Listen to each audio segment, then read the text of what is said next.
Hello, everybody. Welcome to Spirit Coffee Talk.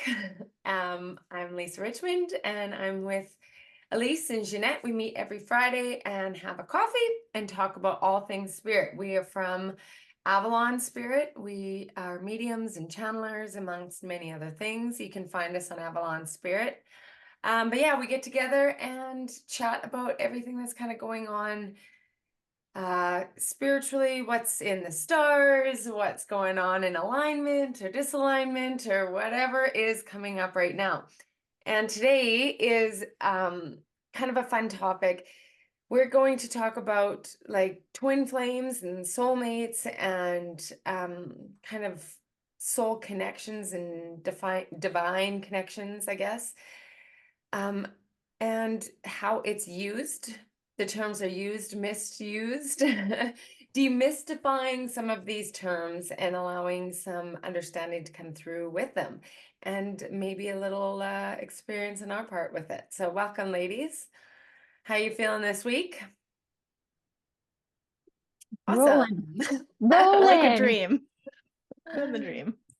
I'm Cool. feeling like I'm trying to stay like Tina Turner when she's singing that rolling down the river song, right? Like rolling, rolling. That's what I Next feel week, like. tune in for a special song and dance from us.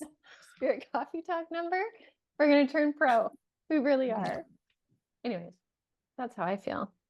Maybe a little bit kooky. I don't know. Okay, so soulmates and twin flames. Do you find, first of all, to start this off, do you find that those two terms are often like misconstrued, like one for the other? One for the other. Yeah, I think that people use them interchangeably, like they're the same thing. Yeah, when yet they're not. Not at all.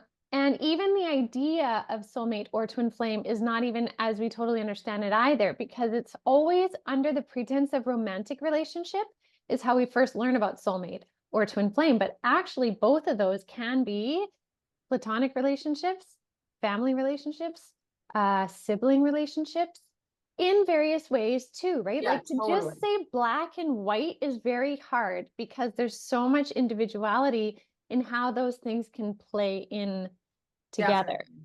Yeah. Right. And so what if we just start with kind of defining soulmate versus twin flame relationship, right? Like we know that soulmate relationships are usually these like soul contracted unions that are agreed upon before you incarnate to come together at certain times to help support, usually support, to open and awaken, but in a more harmonious way.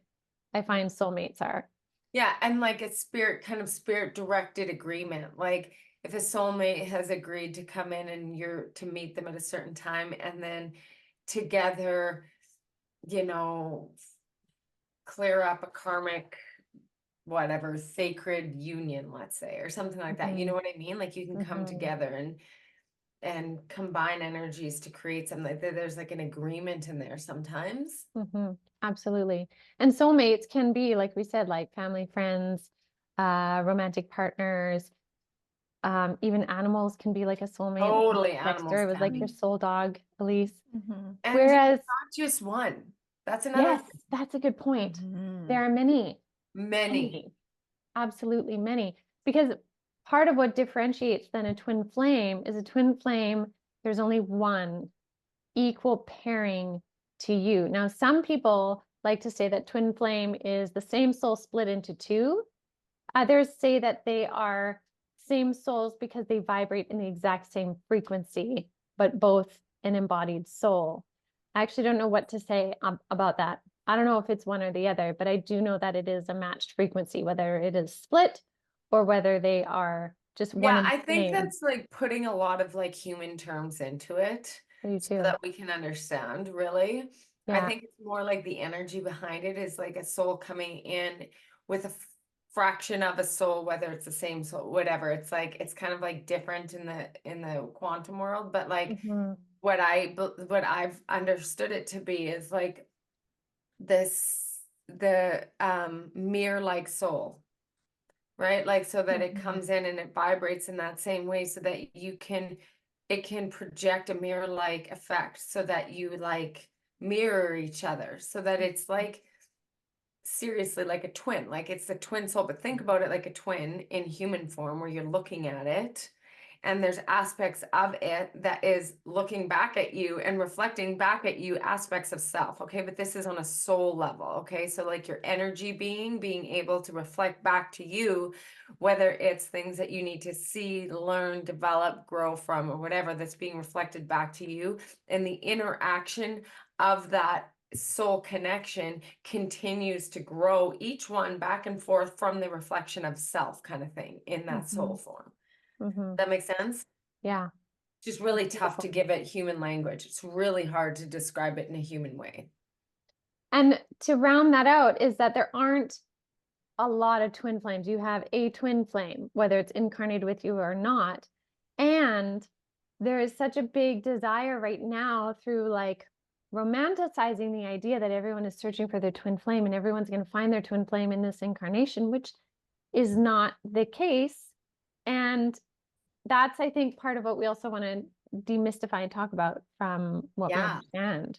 Because lots of times twin flame energy is really complex and it's very triggering, because like it's like if you're going to get something or an energy reflected back to you of something that you need to see that reflects back to you, it can be really triggering and a growth opportunity. Like when your twin flame is a parent and child, and it's like their whole relationship is reflecting back to each other what they need to see and learn from and grow from, it can be extremely triggering, right?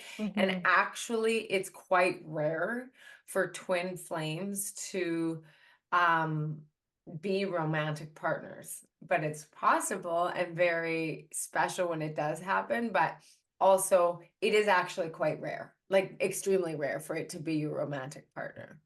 And it can come up in like brief moments. Like a twin flame can come reflect back to you what you need to know, learn, and grow from in a meditation or even in dream state. Like can come in from the soul side in order to be able to understand or take in the message from the twin flame, if that makes sense. It's not always this like long projected relationship that comes in that you're to experience back and forth from for a lot of like your human existence in this life. Does that make sense? Very different than a soulmate. Yeah. Yeah. And then Ginette, I know you've also spoken to the idea of karmic ties and relationships, which are kind of, I almost see them as that like middle ground between the two, where it's like a soulmate energy of it's been agreed upon ahead of time, but it can be very triggery and it's with the intention of tying up. So it can feel soulmatey in the first instance where you're like, oh my gosh, I know this person. And there's maybe like some sort of divine story around how you were connected or like whatever it looks like. But then it's like there's a lot of butting heads. There's a lot of, it can be really triggering. It can be really intense, sometimes unhealthy. And with the intention from an energy perspective of like learning a lesson, tying it up, moving it on. Whereas like a soulmate can be, like you said, Ginette, more of a support. And not always, like we're, again, Lisa, to your point, we're speaking in very like human-y black and white terms, right? Because it can be hard to put into words what these things actually look like. Definitely. Yeah. Interesting. So if you were to, if both of you were to give a sense of the percentage of soulmate unions on the planet versus twin flame unions, what would you say if you were to try and throw out a number to quantify? Holy smokers. Like how many people experience a twin flame in their like romantic relationship? Yeah, let's do that. Yep. Okay. Yeah. So I would say like twin flame in a romantic relationship would be like 1%, if that. To like soulmate would be like 10%, 12%. Okay. How about you, Yeah. Elyse? In romantic relationship, we're talking. Yeah. Oh. To be honest, I don't really know. I haven't necessarily felt into that much, like the percentages of it. I know, I like just threw this at you both. But even like in past, it's not some, I don't know why. That's not something I've really sat with before. So What about you? I don't actually know what What to about say you, about that. G? Me, I was thinking twin flame would probably be around 2%, is what I was thinking. And I was thinking that soulmate is probably about 60%. Do you think more now I versus do. And before? that was what I was going to Mm. Yeah, qualify because with. I Is was that like, there's probably more soulmate connections now yes. than than before. I think in about the last like 20 years or so is when we've Yeah. really started to have a Yeah. change into soulmate unions um, that are becoming more and more supportive in the unions. And that's even supportive, excuse me, in acknowledging when the unions need to part. Because a soulmate union will also have an easier time acknowledging the time in which that contracted piece is over and there's a parting in So do like you think harmonious ways. 60% of romantic relationships, they're soulmates? That's what I feel, honestly, of like Holy smokes. of harmonious. I do, honestly. Holy And smokes. it doesn't mean though that the way that that relationship plays out is all roses. But I'm talking about soul-mated Clearly not. connections where the two of them have really come in to support the other through something and vice versa.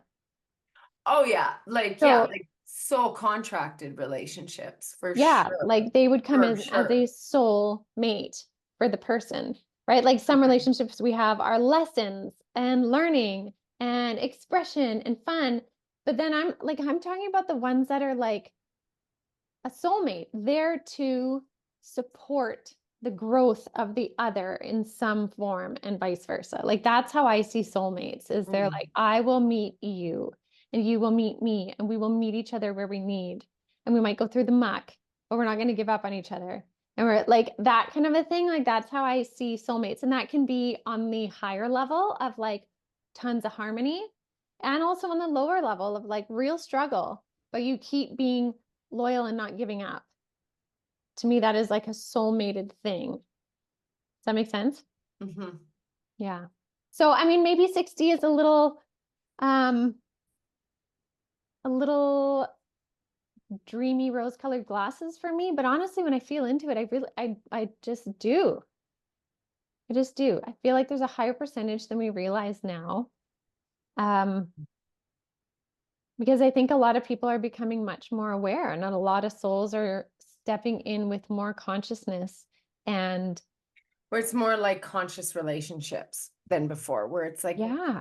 yeah, you can see a lot of like unions and marriages and whatever the relationship dynamic is that would come into play that might not be driven by like more like conscious connection versus like Mm-hmm. business arrangement. Yes. Yes. But then honestly, if we were to then, because we're like we've been sort of mentioning, is we're trying to use these human terms to define things. But then in essence, wouldn't any really designed connection, whether it be karmic, whether it be twin flame or soulmate, even parent-child, where you make the agreement, I'll be your parent, you'll be the child, would that not then also be considered a soul mate? Mm-hmm. Right? My soul agrees to meet your soul. Yeah, I was gonna kind of say something along those same lines of, and again, not always in romantic, which I think is what was really tripping my brain up. In that I don't want to say all, because I think that there's human free will and things that can happen that like we did not necessarily sign up for, and they happen, and we experience someone or whatever. That's not always like divine love and light and meant to happen. But I would venture to say that the majority of people in our lives that we have close connection to are a soulmate of some way, shape, or form.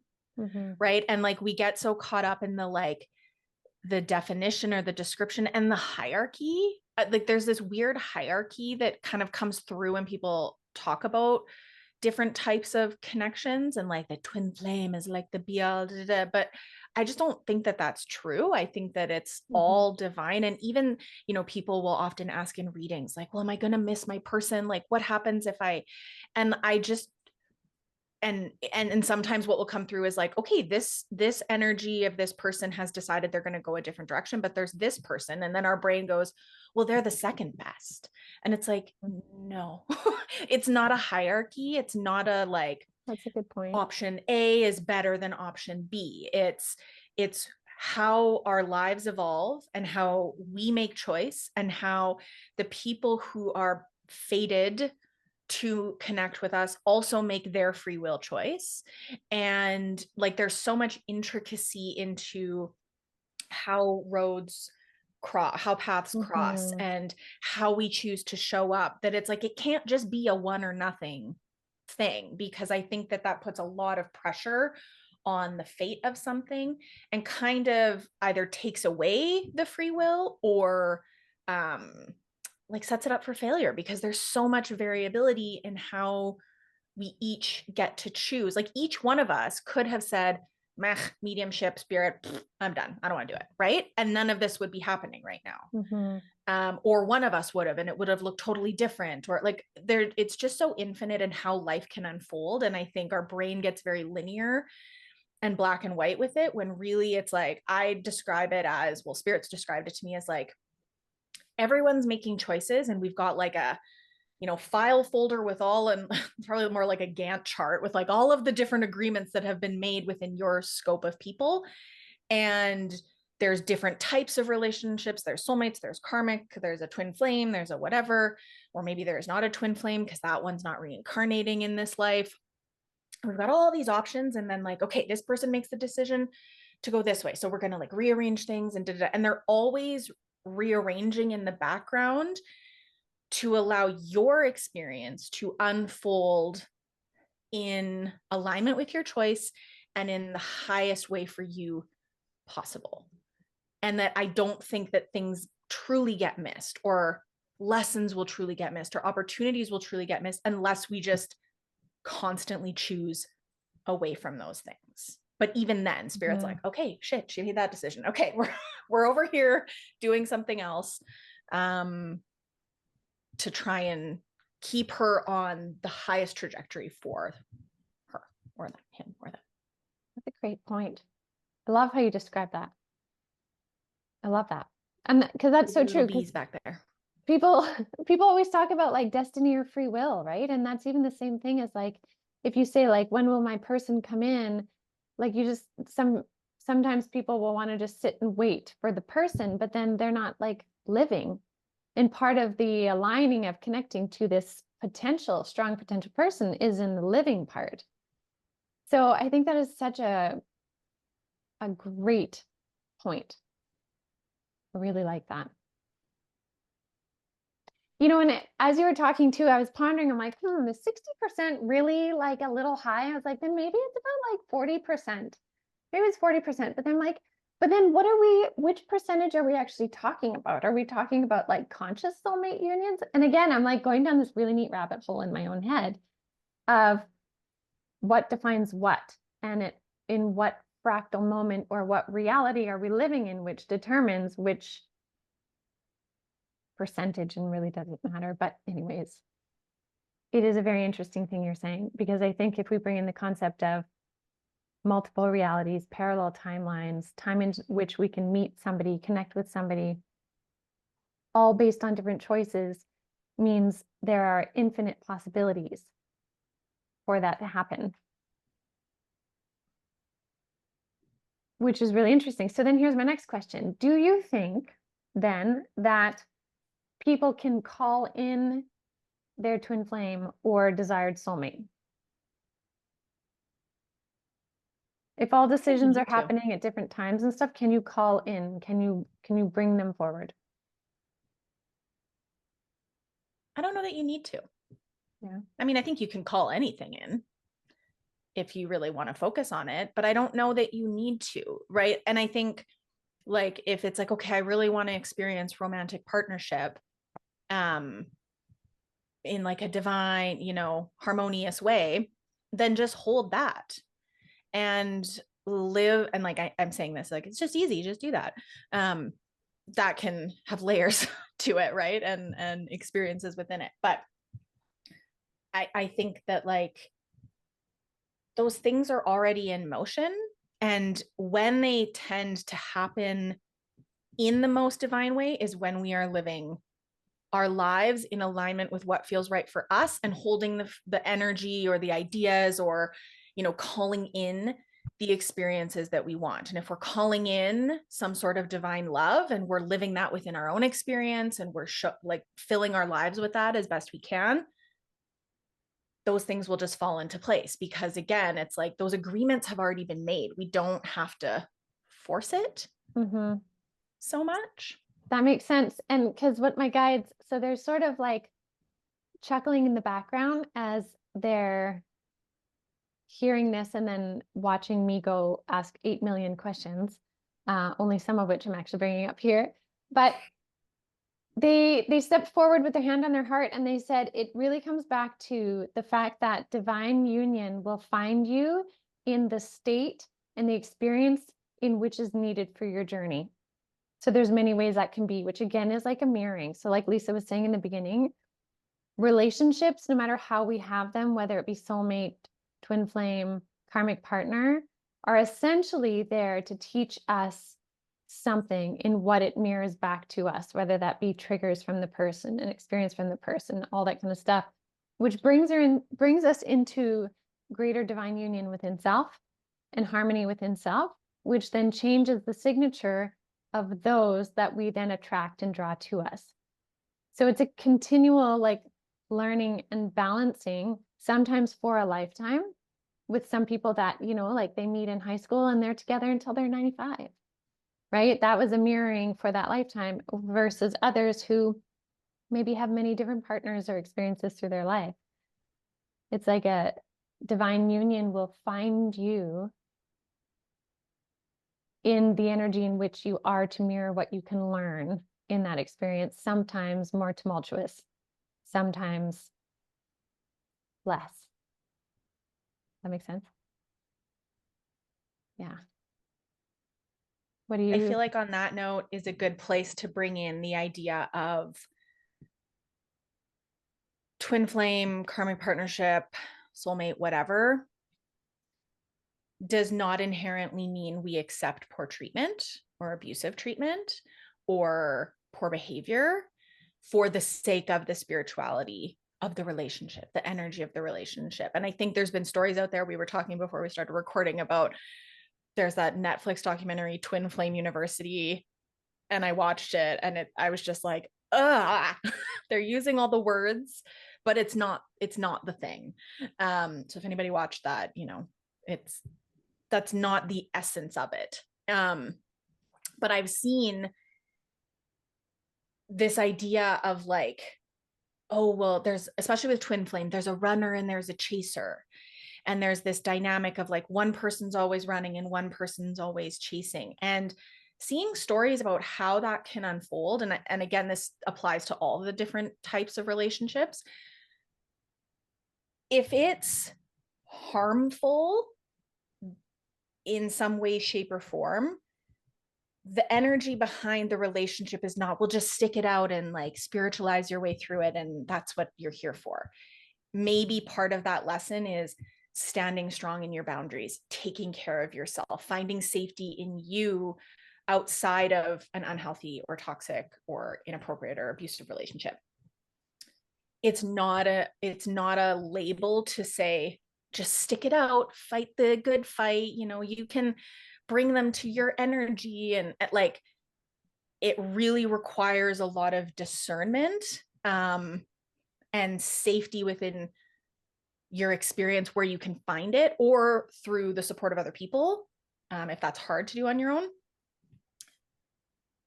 because it's not a reason to stay in something that's harmful. And I see that sometimes in the rhetoric around it, and that bugs me because I just think that that's not what we're here for, right? Like, is there lessons and learning in those things? For sure. But maybe then that's the exit of the relationship, right? That's the lesson, is how to remove yourself from that type of experience. Yeah, that's a great point. That's a really great point.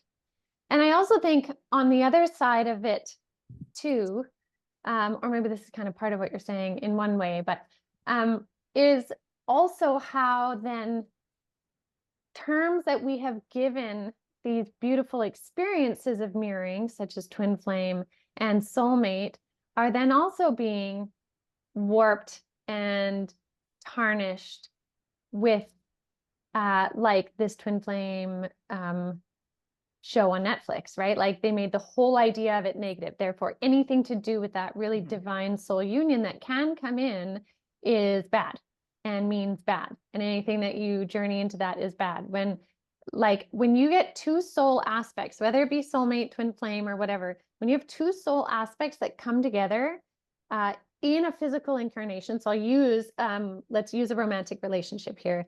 When they come together, willing to meet the other person in truth of who they are and unravel who they are alongside of witnessing the other person and vice versa, and connect and grow through that. And then also connect energetically, spiritually, physically, all of that.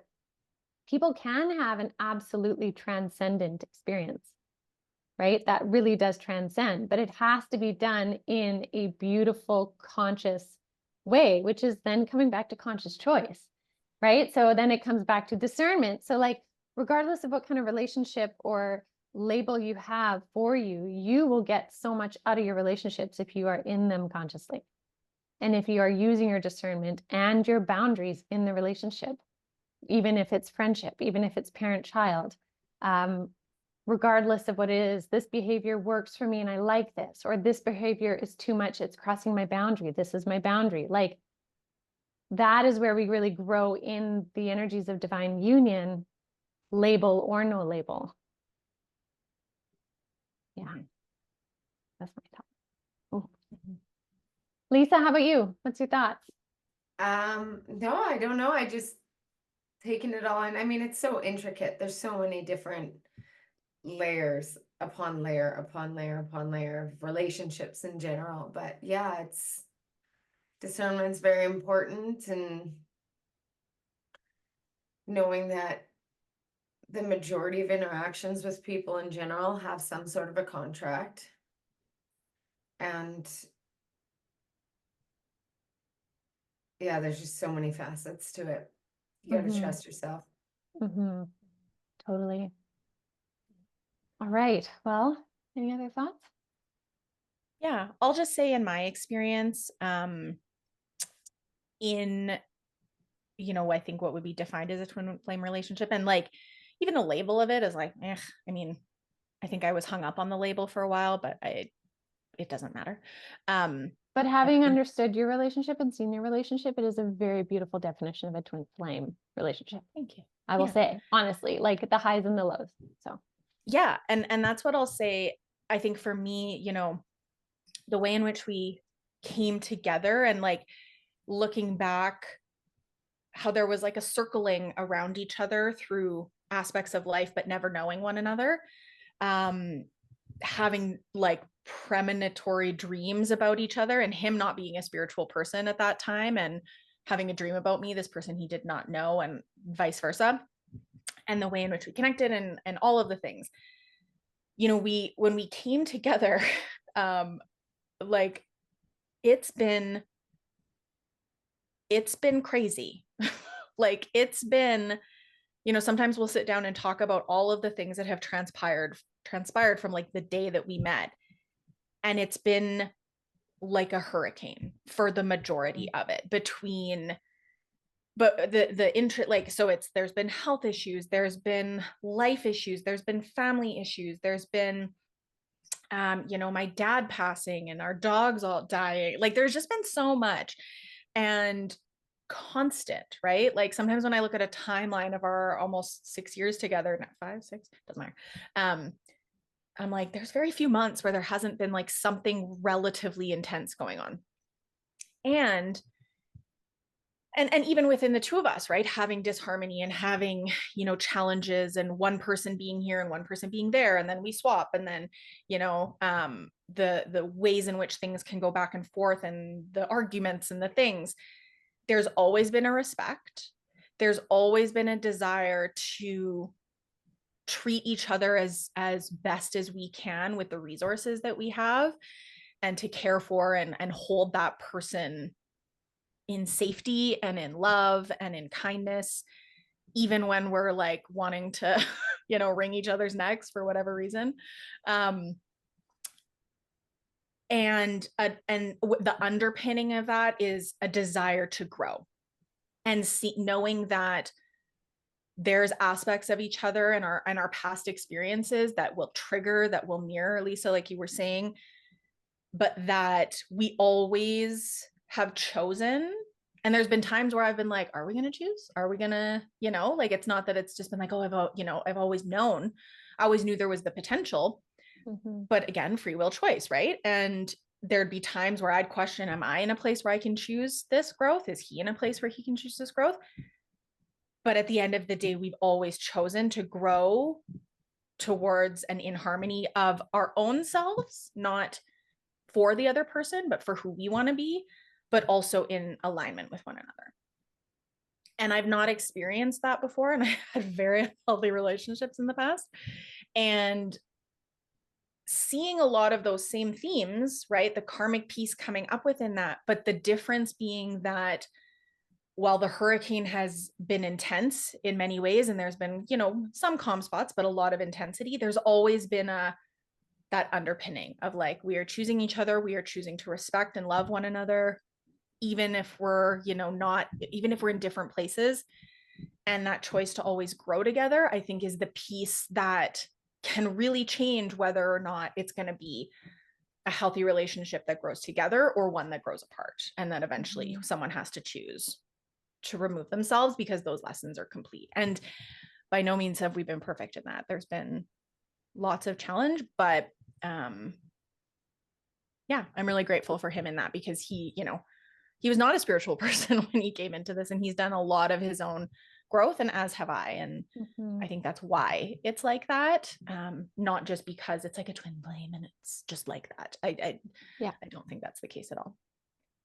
I think that's a beautiful point. And just that consciousness that, like, no matter which relationship you are in or what title you want to hold in the relationship, and again, you use your discernment, like your relationship is what you feel it is, but what you choose to consciously do and the way in which you can work together as a team will dictate where it goes. And it doesn't have to remain a challenge with no light just because it has a label. It can morph, it can have a boundary, it can be released. And also too, there's sometimes where people have certain unions in their life and it can't come to full union or full beauty in that life because of karmic baggage, because of accidental illness, because of whatever, and it will be carried into another lifetime to be mended in a different attempt, a different way. So again, I really like this conversation today because it isn't just black and white. And I think we're showing that in how we're trying to talk about it, that like we're spreading it out and we're realizing it really is all gray. And the gray is dependent on your view, your perspective, your choices. And really, that is the part that matters. That's the part that matters. Yeah. I agree. Very cool. All right. Well, who introed this? I don't even remember anymore. I did. You did. Okay.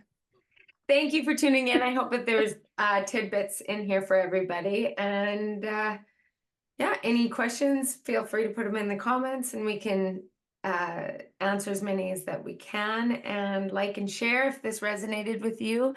And hope to see you again. All right. Bye, everyone.